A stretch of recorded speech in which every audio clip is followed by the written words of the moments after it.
Selain obligasi, instrumen investasi yang kini dikenal masyarakat juga semakin beragam. Salah satunya adalah reksadana. Lalu bagaimana performa dari reksadana sepanjang tahun ini dan bagaimana proyeksinya ke depan? Langsung saja kita membahasnya bersama Direktur Info Vesta Utama, Bapak Parto Kawito. Selamat sore, Pak. Selamat sore. Pak Parto, kita membicarakan mengenai reksadana. Kita review dulu, sepanjang tahun 2014 ini sudah mencapai akhir tahun. Bagaimana nih pergerakannya, Pak?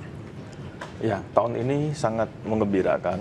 Terbukti dari indeks reksadana saham, yaitu kumpulan semua reksadana saham yang ada di Indonesia itu sudah memberikan return 23% year to date.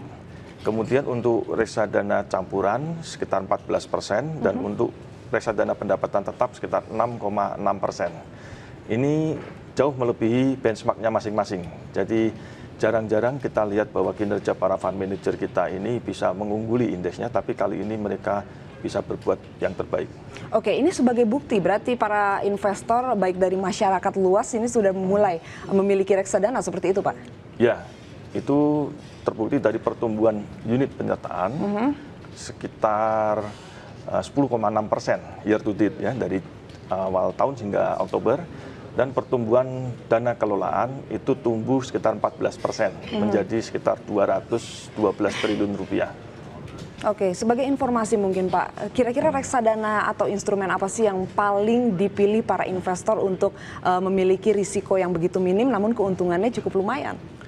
Ya, kenyataannya adalah dana kelolaan terbesar ada di jenis reksadana saham. Jadi hampir separuh dari 212 triliun tadi itu di reksadana saham. Namun yang terakhir kita melihat bahwa reksadana pasar uang juga menunjukkan pertumbuhan unit yang cukup menggembirakan. Oke, kalau reksadana syariah seperti itu apakah ini sudah mulai diminati para investor?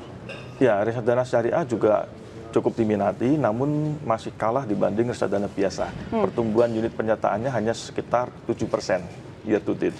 Oke, kalau kita melihat dari segi unit maupun rupiah, ini pertumbuhannya cukup minim ya Pak, 10 dan juga 14%. Kira-kira apa sih faktor penghambatnya di tahun 2014 ini? Ya, mungkin satu tadinya ada pemilu, yang kedua adalah mungkin juga sosialisasi masih belum merata, terutama sampai ke daerah-daerah.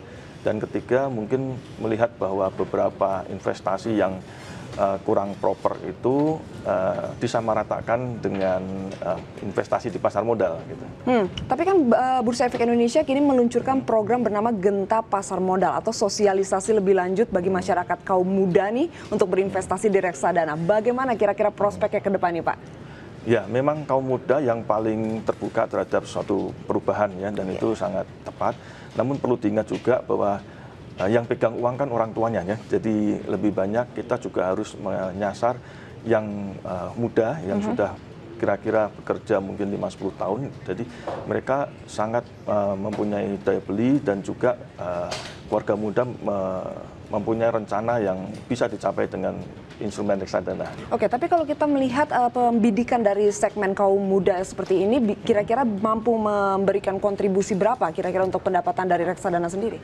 Ya, mestinya paling tidak harus sama dengan kenaikan indeks juga ya. Jadi kalau kita harapkan indeks 23 ya mungkin berada pertumbuhan unit ada di 20%.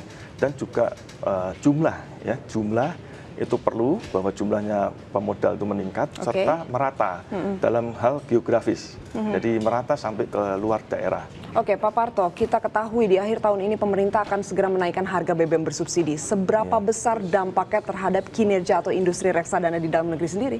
Ya, mungkin memang secara teori bahwa kenaikan BBM akan menaikkan inflasi sehingga berakibat buruk terhadap saham maupun obligasi. Tetapi kali ini mungkin ceritanya bisa sedikit berbeda.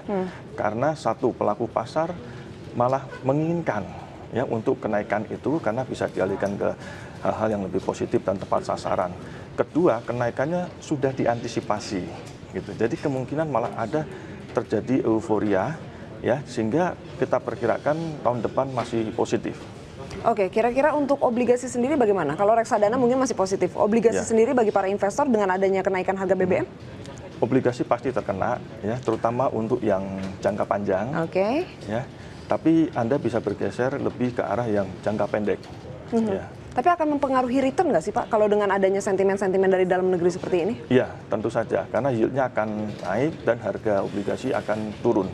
Namun kemungkinan kenaikannya karena sudah diantisipasi tidak terlalu berdampak besar. Gitu. Oke, seberapa signifikan? Apakah mampu menurunkan return dari indeks harga saham gabungan sendiri? Kemungkinan tahun depan kita perkirakan reksadana saham masih positif sekitar 13% hingga 15%. Sedangkan yang campuran kemungkinan 10-11%. Sedangkan yang pendapatan tetap masih positif 8%. Dan pasar uang sekitar 6%. Oke, tahun 2015 kira-kira antisipasi apa sih Pak yang harus dilakukan atau dicermati para investor agar tidak terlalu wait and see seperti itu untuk menambah portofolionya? Ya, tentu saja kenaikan The Fed ya, kenaikan Fed Fund Rate itu ada orang mengatakan bahwa istilahnya don't fight the Fed ya, jadi jangan berantem dengan the Fed. Kalau the Fed naikkan suku bunga kemungkinan akan berdampak buruk. Tetapi perlu diingat juga bahwa euforia terhadap pemerintahan baru ini sangat besar, sehingga pemerintah itu mendapat suatu kepercayaan, yaitu modal besar untuk mengimplementasikan dan didukung, seperti contohnya kenaikan BBM ini. Oke, tapi kita lihat di sini jumlah investor reksadana di Indonesia baru tercatat sekitar 179.000 investor. Ini banyak yang menganggap instrumen ini memiliki risiko tinggi. Apakah demikian Pak yang membuat para investor atau masyarakat baru yang belum memiliki reksadana enggan untuk masuk ke pasar saham? Ya, sebetulnya yang berisiko tinggi kan reksadana saham. Ya. Tetapi ada juga instrumen yang relatif rendah, yaitu risikonya yaitu reksadana pasar uang maupun pendapatan tetap. Jadi mungkin yang perlu disosialisasikan adalah dari yang risikonya paling rendah dulu. Setelah mereka mendapatkan keuntungan atau mendapatkan manfaat dan bisa mencapai tujuan investasinya, baru diperkenalkan kepada instrumen yang lebih berisiko.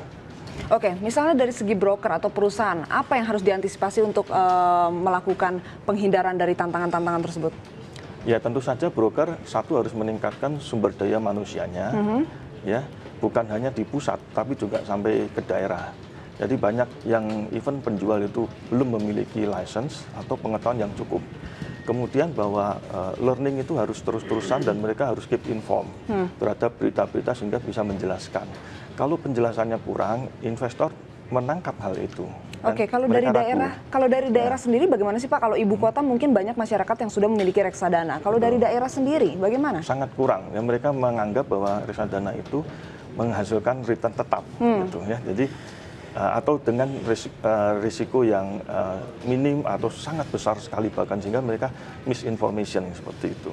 Pak Parto, kita kembali mengulas mengenai industri reksadana tahun 2015. Kira-kira apakah ada peningkatan untuk target penjualan maupun dana kelolaan untuk reksadana sendiri? Ya, mestinya bisa mempertahankan pertumbuhan paling tidak 15% setahun ya. Dan kalau itu didorong dengan peraturan ataupun gebrakan yang lain, kemungkinan bisa lebih mestinya, sampai 20%. Oke, harapan yang seperti apa nih yang ditunggu-tunggu para investor di masa pemerintahan Jokowi JK yang baru ini? Ya, kalau menurut saya perlu diperluas point of distribution channel ya. Jadi kalau kita lihat kembali ke belakang bahwa dulu dibantu oleh perbankan sebagai agen penjual efek reksadana, di mana bank itu banyak mempunyai cabang, dia menjualkan reksadana dari manajer investasi dan hasilnya cukup bagus dengan kasus yang sangat minim ya. Jadi, nah kenapa tidak diperluas lagi sehingga bahkan sampai ke retailer pun, ya seperti retailer ya, mart-mart itu yang ada itu boleh jualan karena mereka juga sudah jualan bermacam-macam produk gitu. Asalkan penjualnya itu mempunyai license, tetap mempunyai license. Gitu. Oke, ini kan kita ketahui berita yang sedang marak saat ini, di mana ada sekitar 200 perusahaan yang tidak memiliki izin tersendiri seperti itu Pak, dibilangnya investasi bodong. Bagaimana Anda melihatnya dan memberikan masukan kepada calon investor nantinya? Ya, saya rasa positif sekali ya, sebab investasi itu memberikan gambaran buruk. Dikiranya bahwa itu adalah produk resmi dari pasar modal ya. Dengan diumumkannya, berarti ada satu transparansi. Kedua, masyarakat yakin bahwa OJK berada di pihak mereka. Ya, OJK mulai melihat bahwa hal-hal seperti ini mengganggu kepercayaan dari investor. Ya. Nah, jadi sehingga timbul kepercayaan dan timbul suatu hal-hal yang membuat mereka berani. Dan pesaing-pesaing yang tidak benar itu sudah tidak ada sehingga persaingannya menjadi kompetitif sekali. Oke, jadi harus berhati-hati ya pada calon investor nih Pak ke depannya ya. Betul. Baik, kalau gitu terima kasih banyak Pak Parto atas perbincangannya bersama kami di sore hari ini dan selamat sore Pak. Terima kasih, selamat sore.